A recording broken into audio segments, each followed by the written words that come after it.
Hello, hope you are doing well today. Welcome to today's podcast of The Weapons of War. And I'm Eden Chonde as usual. Today, I want us to tackle one of the major news items that came through on Wednesday, that was on the 13th of May. The major, though it caught a bit of attention on social media in terms of mainstream media, I hardly saw any pick it up, but it's very, very, very big that you ought to know it. And I've talked about it over and over, but again, I'll not tire in terms of bringing you to remembrance in regard to the agendas that are being rolled out there and how they're also being effected in your country here in Uganda, and perhaps what you should do about it. And that is none other than the news that filtered through on Wednesday. That was King Charles telling his ministers to proceed with the digital ID. He told them to proceed. So UK is moving ahead with the introduction of the digital IDs. He said that this is to modernize how the citizens interact with public services. You see that you know that I think Kalasau tackled this when Keir Starmer, the Prime Minister, was attending the Global Progress Action Summit in London. This is in 2025 in September, when he also stated that they were going to launch the free of charge digital ID, free of charge. But again, we see that he talked about that it will be mandatory for the right to work in UK. If you don't have the digital ID, you won't be able to work in the UK. That's what Keir Starmer said in September 2025. And in May, this year, 13th, that's Wednesday. Wednesday last week, King Charles also comes up and gives a go ahead to the minister to go ahead with the process.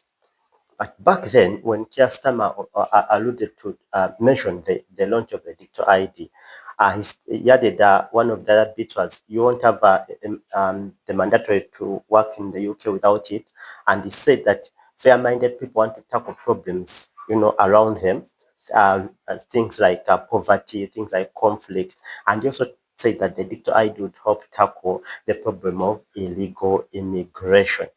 But so you see that they latch at so many, reasons to justify the introduction of a digital ID, but nothing is so clear now how people interact with the public service. How are they interacting with it today? Do the citizens want it? Just a case in point that last year when Keir Starmer mentioned the introduction of the digital ID, there was a petition signed by over 3 million people rejecting the digital ID, calling upon their government to abandon the pursuit of the digital ID. But fast forward a couple of months later, the government, this time the king himself, is saying that they're moving forward, irrespective of the people's outcry. And again, I also want to point out that certain of these films reasons that they give that, to stop illegal immigration. No, stopping illegal immigration is a matter of taking care of your borders and having good policies in place. Again, I won't look anywhere else. You look at what Trump did, that the previous administration of Joe Biden allowed in 7.2 million illegal immigrants into the United States. That was, according to the New York Post, that was an amount greater than the population of 36 states. They were allowed in. But then, when Trump comes in, illegal border crossings got to their lowest level since 1970. What did he do? He didn't introduce a digital ID? No. So these people, when they are bringing these agendas, they look for all manner of excuses. No, it's going to improve this, it's going to do this, it's going to do that. And if you don't, sense check their reasonings and the apparent, justifications for the rollout of certain of these agendas, you can easily fall for them. So in the UK, there's illegal immigration, how you interact with public service. People are saying, no, we don't want that. you know, but these people are continuing to do it to roll out the digital IDs. But then again, we notice that when they're rolling out these agendas, they also give us parameters of discussion. So you'll hear that much of the parameters of discussion in regard to digital ID will be around infrastructure. Do we have the infrastructure? What about the literacy of our people? What about, isn't it a hacker's dream when a person's information, all of it is on the ID, all of it. Their interaction with society and everything they're interacting with it is determined on that single ID. Isn't that a hacker's dream? So they will give us those parameters of discussion. But the real evil, which is the control system that they are launching, that they are rolling out, will not be discussed. So how is this going to be a control system? This is going to be a control system. One, you will notice that there is a move towards putting everything on digital. We talked about the cashless agenda previously on this podcast. The cashless agenda that is being rolled out. No cash here, like the e-buses, the electronic buses that have just been launched in Kampala to solve the traffic issues here. Again, when you get on those buses, cashless, it's cashless. We saw about some corporations out there which are also cashless. So they all move about of moving away from cash to some form of digital money is a move towards the digital ID. How? They are moving us from cash onto some form of digital. And when we get onto that form of digital money, whatever it is, then later on, we shall centralize. They'll give us the central bank digital currencies. So all this digital money they are talking about, the mobile monies, the fintechs, the Visas, MasterCards, etc., they'll be collapsed into one. And we shall have only one digital form of money. That will be the central bank digital currency. Now that central bank digital currency, your account, that digital money that you have will be also on your digital ID. Now you see how they're centralizing everything into your digital. Your medical, where you have so many apps here and there, your cars, Faraz or whatever, Uber, whatever it is, all those will be collapsed into the digital ID. Everything will be on in one single place, the digital ID. And you wonder, so how bad isn't that so easy for us? You wonder, what about the power that will be vested in the person that will be in control of that digital ID? That if, say, for example, we saw a social media post that you put up that we didn't like, we can just close out your account number. Perhaps say if you demonstrated against anything that wanted to roll out, you demonstrated and said, no, those pandemic things they are saying that they're not right, they're not true, they're not founded in science, and you took part in a demonstration and we picked your data. How do we pick your data? Again, we saw previously that these people have rolled out cameras all over in various cities. They have rolled out cameras that are able not just to survey, but these cameras are able to give them immense data about a person. I'll pick something here. This company said that they have developed cameras into sensors, opening up a lot of possibilities. We looked at certain of these things. I won't go over them a lot. That with deep learning capability, the camera is able to generate accurate and trustworthy data and send notifications in order to take action. Sending notifications to who? So with all these cameras that are planted around cities, they are able to pick out your face and say, oh, this is the person, or your iris. You know, just we just search for the national IDs and they took our iris or facial recognition technology that has been rolled out in certain countries. What if they're able to pick out your face in a crowd and they, oh, this one is rioting against this, they are demonstrating against this. And then what? They just close out your bank account. Why? Because everything about you is centralized. Now you will not have any cash to run to. Right now, if your bank closes or if mobile money is down or whatever is down, you could be having some cash and you could, move on. Okay. But without that route of cash and everything is digital, and even on digital is centralized on one ID, that's the digital ID. What manner of control is that will be in the hands of people that will be overseeing that? You need to think about that. So the entire premise or foundation of this digital ID is not to ease our well-being. It's not for convenience. It is for control. Control, because when that digital ID comes in, they'll have ultimate control over everything about you. They'll launch what we call a social credit system. Again, I'll leave you a clip at the end of what's happening in China.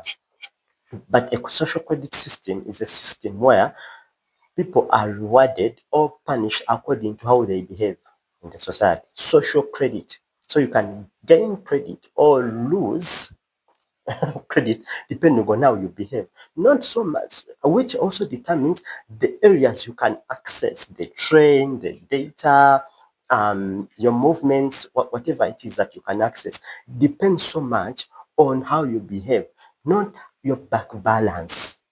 No. So that's a system that they want to roll out.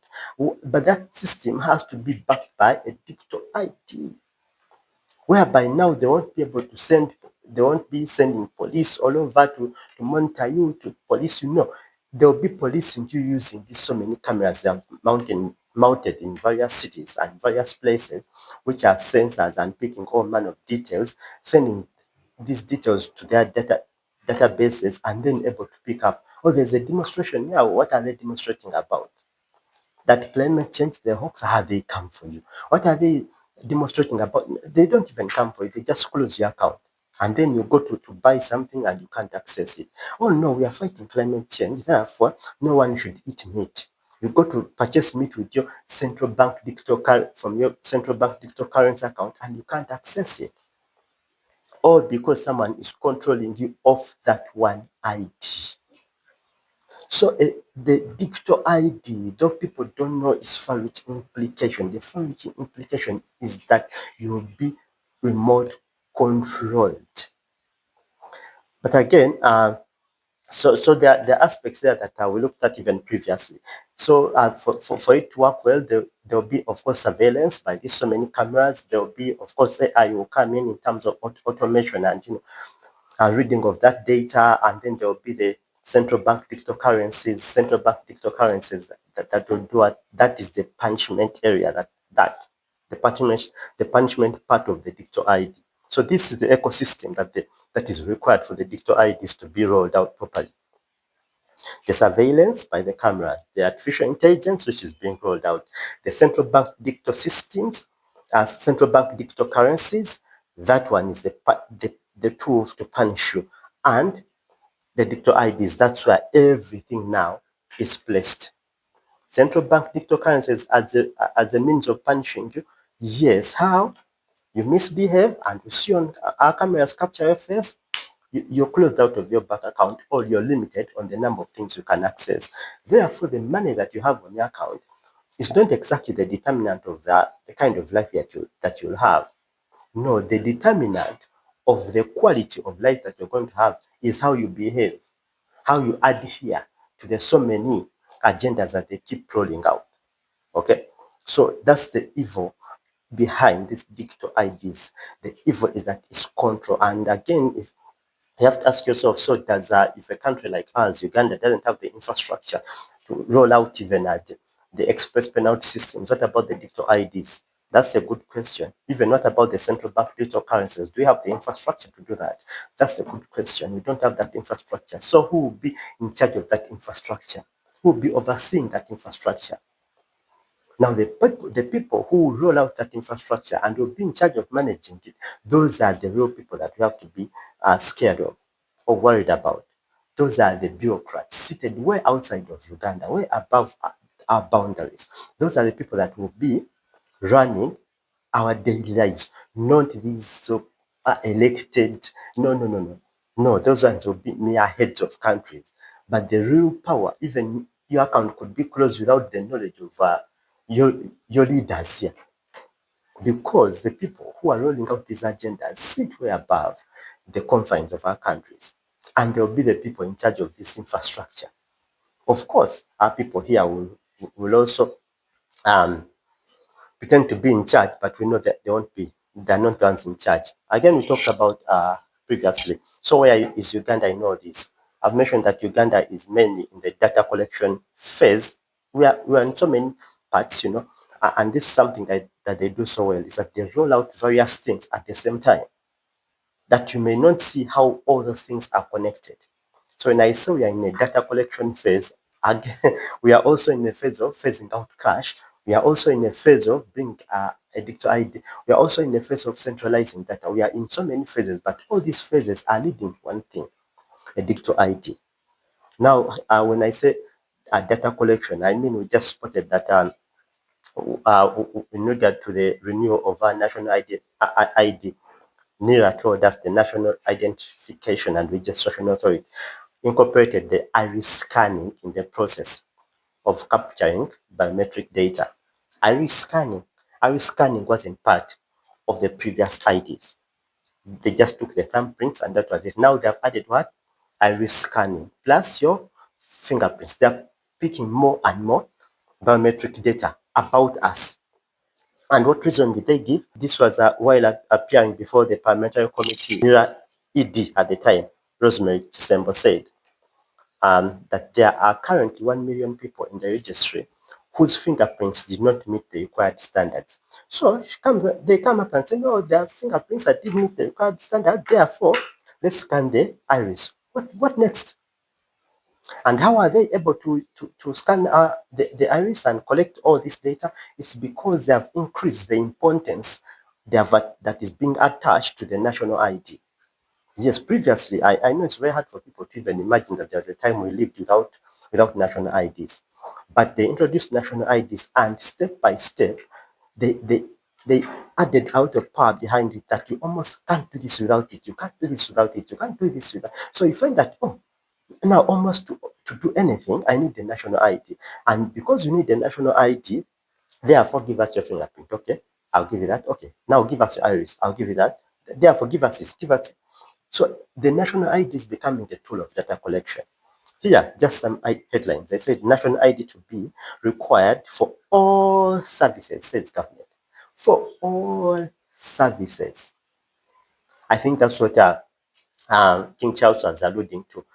Citizens to interact, to ease how citizens interact with public service. Now the government said that it will be required for all services.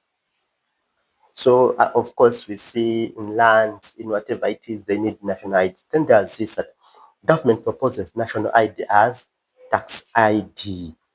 Then then you find that Bank of Uganda moves to endorse national ID use in mobile money withdrawals. You see that every now and then there's more power vested into the national ID, which is almost makes it impossible for someone to live in Uganda or anywhere without it.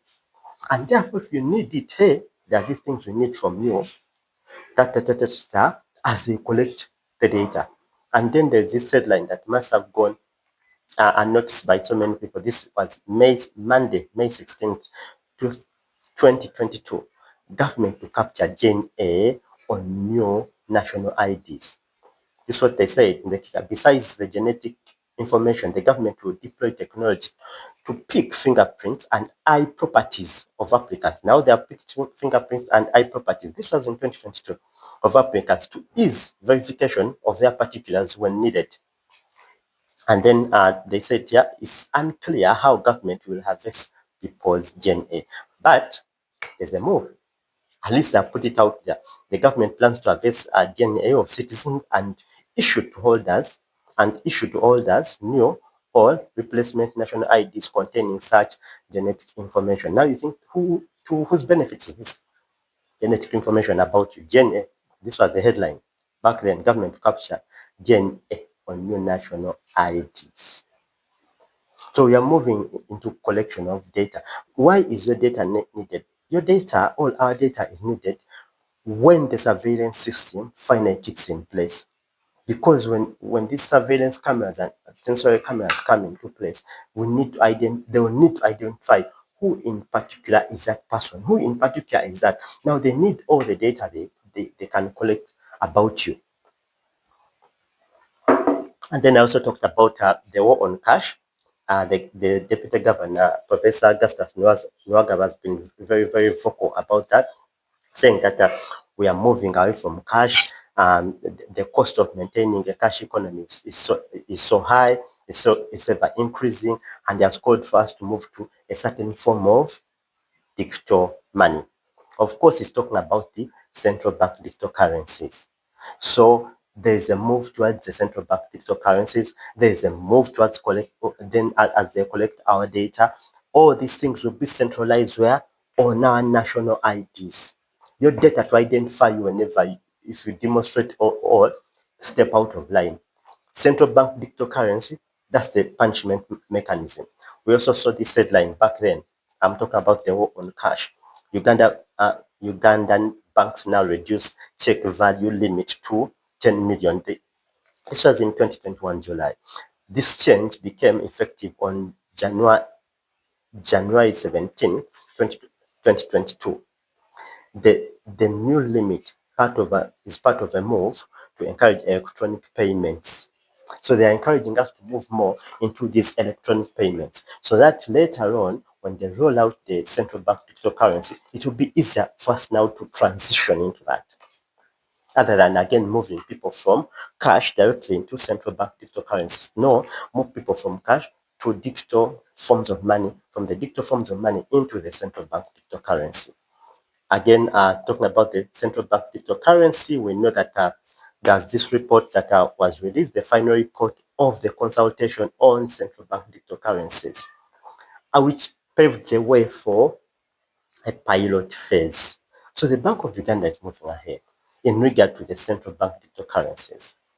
But the worst evil that I've always talked about in regard to the central bank digital currencies is that they are programmable. This money that can be programmed.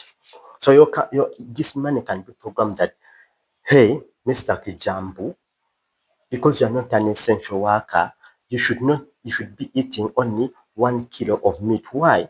Because we are trying to limit the number of cows being, livestock on the farms. We are trying to limit that. So by but to ensure that the farmers adhere to this, you need to kill their market. How do you kill their market? At the consumption level. That we put limits to how much people can consume. Why do they want to clamp down on livestock, farming? Because apparently cows are, contributing a lot towards this climate disaster that we are facing by burping and farting. That these emissions are becoming dangerous, and therefore we need to cut back on the number of animals that people are keeping on their farms. Therefore, to discourage them to rear more farms, we have to curb the consumption. And then they come and say, Mr. Kijam, you can only buy 1 kilo of meat per month or per quarter. So you try to buy two, your central digital bank currency account was programmed to buy only one per quarter. You can't buy this so many shirts. Why? Because we are fighting climate change. These industries that produce these shirts are emitting a lot of fumes in the atmosphere. Therefore, how do we ensure they emit less so that they should produce less shirts and you guys consume, fewer shirts? And then, hey, Mrs. Santo or Miss Santo, no, you can't go there. Miss Nantali, no, you can't go there today. You can't move freely as much as you want. Why? Because we are curbing down on these fumes that you emit as you move all over the place. You can't fly to that destination. Why? Because again, the fumes that will be emitted by your travel. So this is a control system that they're putting in place. That's how people's money will be programmed.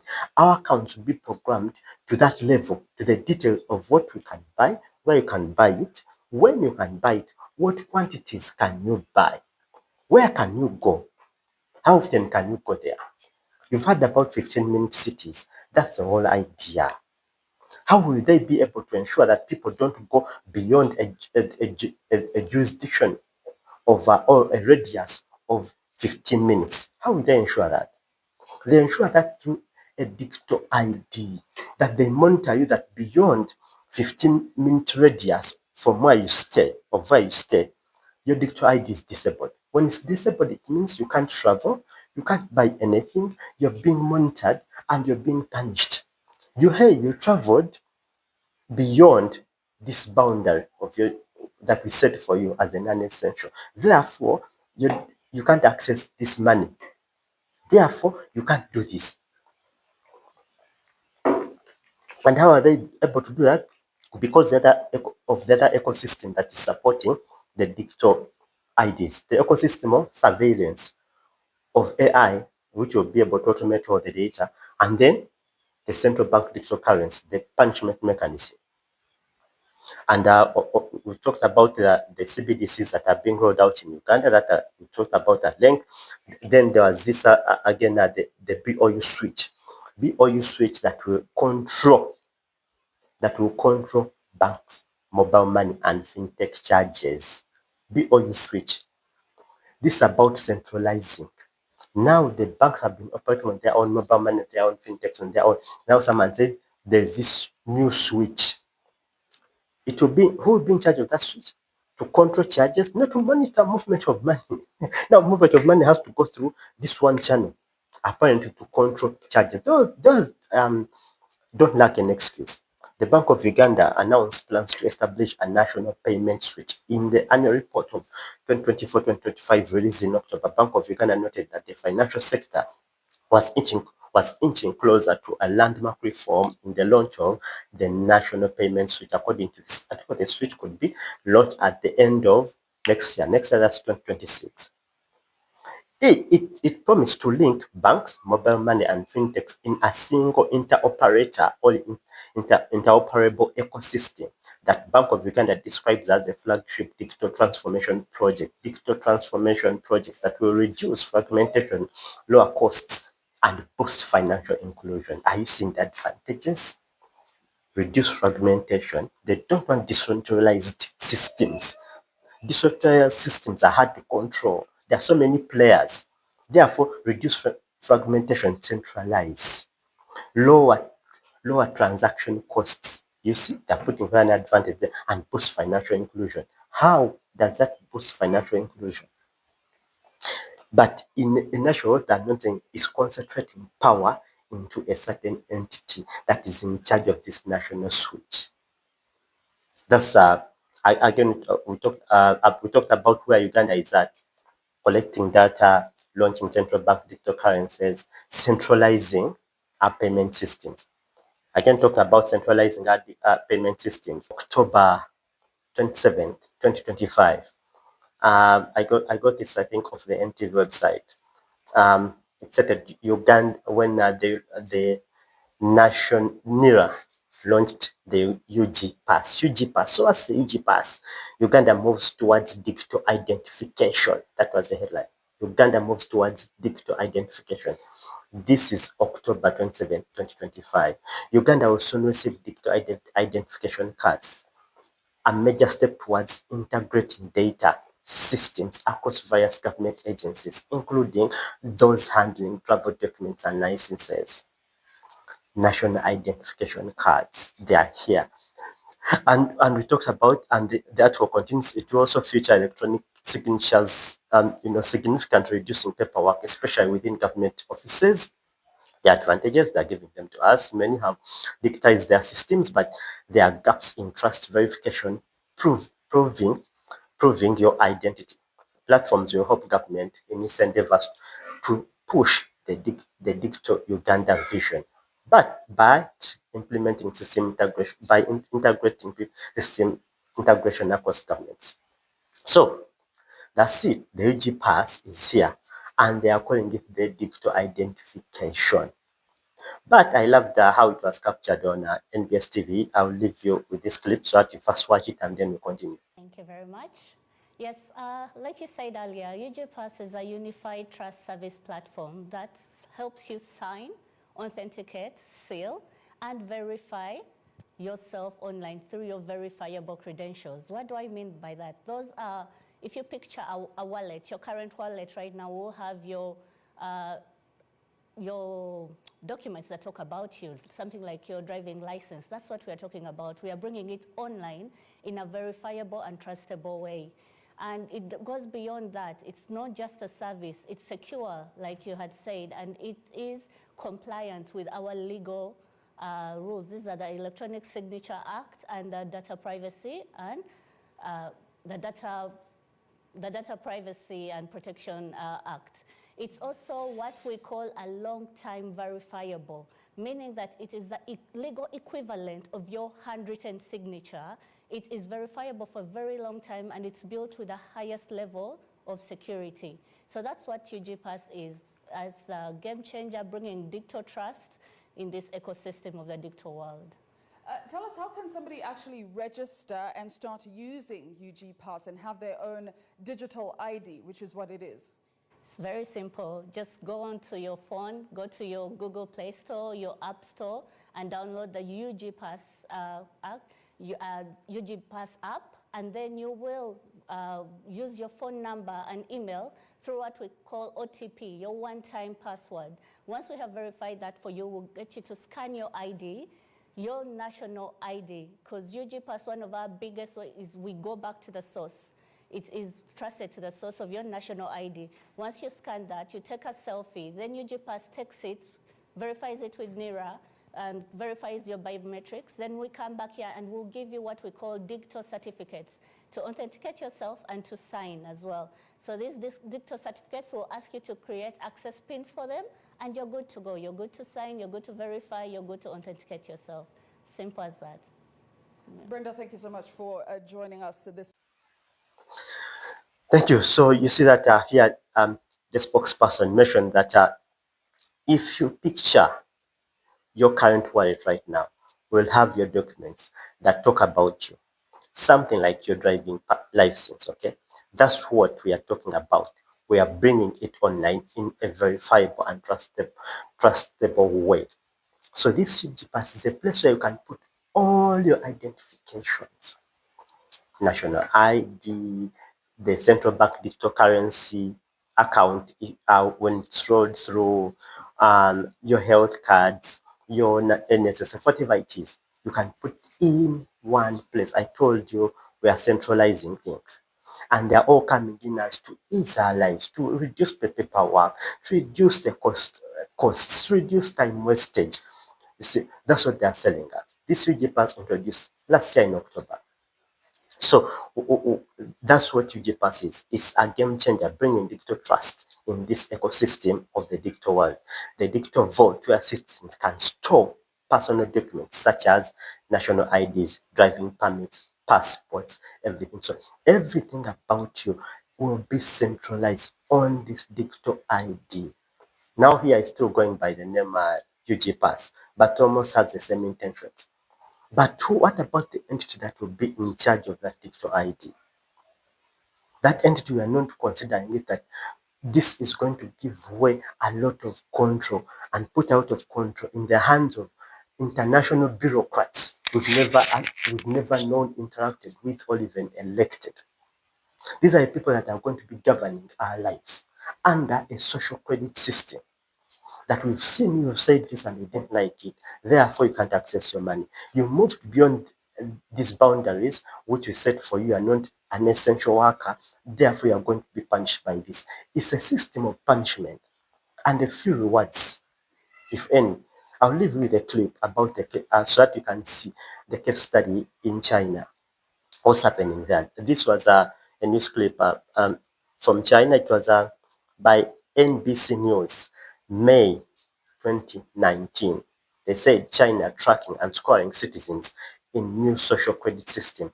It's a system of tracking, the surveillance, and scoring you according to your social behavior.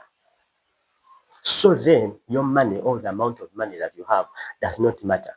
That's potential money, because you can only access it, and even how much of it you can access depending on how you are behaving. If you behave badly, you can't even access it. You can't travel here, you can't go here. But for more of that, I'll leave you with that clip of what's happening in China. But I'll put a disclaimer here before I sign out that, when you talk about these things, again, I always say that there's a lot of gaslighting that comes along. So you said dictization is bad, dictization is bad. No, I've never said dictization per se is bad. Dictization has come with a lot of good, but people can use it for bad. And that's what is happening in this sense. When they they phase out all the other options, all the other means of living that is known, phase out all the cash that people are all on these digital systems, all ultimately are on these central bank digital currencies. You're handing over control of your money, of your account, of your livelihoods into the hands of entities you even don't know. If we put everything and centralize it into the digital IDs, we are handing over power and authority in the hands of entities we have never interacted with. That's the danger, that's the evil around the way people are using this digitization today, or the way these bureaucrats are using digitization to usher in a concentration camp to get us all in this one prison. They're using the digital systems as the digital prison where they want all of us cramped in there and controlled. You can't buy, you can't travel anywhere, you can't do anything without them seeing what you're doing and determining how you do it. That's the evil right there. Now, it's again, I've given this example before that digitization is like a gun. A gun can be used for protection, which is good, can be used for defense, which is good. But again, a robber or a criminal can use a gun to kill someone, which is bad.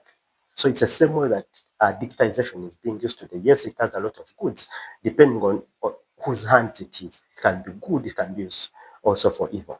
And these bureaucrats are using it for evil at the moment. So we need to be awake, we need to be vigilant, and start to discuss matters that actually matter. The digital IDs here in Uganda, the moves are being made in various multi-pronged moves are being made, but they're all ending up into the digital ID. We've talked about the collection of data, mainly using the national ID. The fingerprints, okay, we are given in on that. Then the iris, then we talked about the article that talked about collecting our DNA, how they will do that. We don't know, but they want to use the national ID. So how they have increased a lot of importance of these national IDs that almost it's a must for everyone to have it. To access government services, you need a national ID. So if you need the national ID, yes, give up all this data.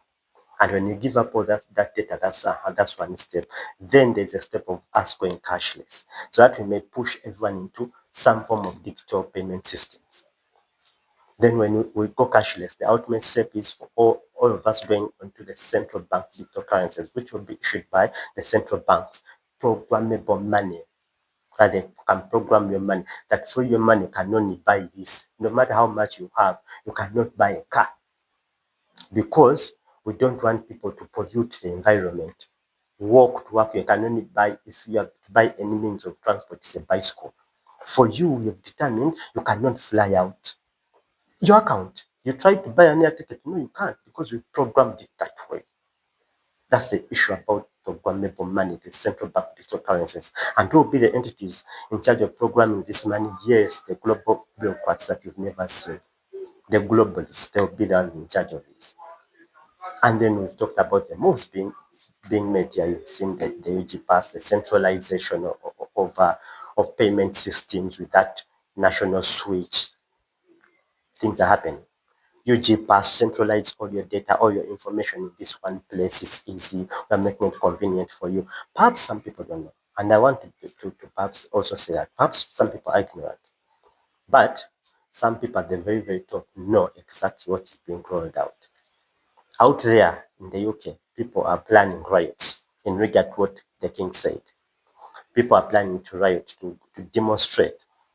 They signed a petition last year, over 3 million signatories, petitioning and refusing and calling upon their government to end the pursuit of the digital IDs. What about in Uganda? We are discussing so many things. And the most important things, or the most heinous, the worst of things, the most evil things are being rolled out in our midst without our knowledge, total ignorance. But like I usually do, I want to leave you with this clip of this news clip from China, which was captured by NBC News in May 2019. China tracking and scoring citizens in new social credit system. That's the system don't roll out here in Uganda. Watch and think about it, whether you agree with it or whether you find it okay to have such a system. Yeah. Till next time, been your host, Eden Chand. Everywhere she goes, Ouyang Haoyu is followed. What she buys, how she behaves, is tracked and scored to show how responsible and trustworthy she is. It's called the social credit system, and in one version now being tested, a person's reputation is scored on a scale of 350 to 950. And Haoyu, with a good score of 752, is okay with it. In fact, most people are. It's a mechanism pushes you to become a better citizen. It's big data meets Big Brother, expanding how the government monitors, understands, and ultimately controls its 1.4 billion citizens. Thanks to advances in artificial intelligence and facial recognition, and a web of more than 200 million surveillance cameras. Are people bothered by privacy concerns? We think the lot of camera keep the safety is really good. We can accept it. Companies are experimenting with the algorithms to help the government create the new national social credit system. The government also has pilot projects. In one, citizens are required to do hours of unpaid work to get benefits. And scores are docked for things like littering, a messy yard, gossip, even jaywalking. Video of offenders is shown on the local news. And information collectors like Zhou Aini are paid to report on their neighbors. Her quota, 10 entries a month. Like the man who carried a drunk person home. A good deed, she says. Good social credit gets rewarded with perks like cheap loans and travel deals. But a bad score means public shame and worse. Huang Huijun lost a court case and didn't pay. Now he's on a government blacklist. I can't buy airplane or train tickets, he says, and the list goes on. Being discredited makes it hard to get a job or put kids in top schools. The social credit system will go nationwide next year, and few here are willing to criticize it. Something that may pose a risk itself for a bad score and the life that comes with it. Janice Mackey-Frere, NBC News, Beijing.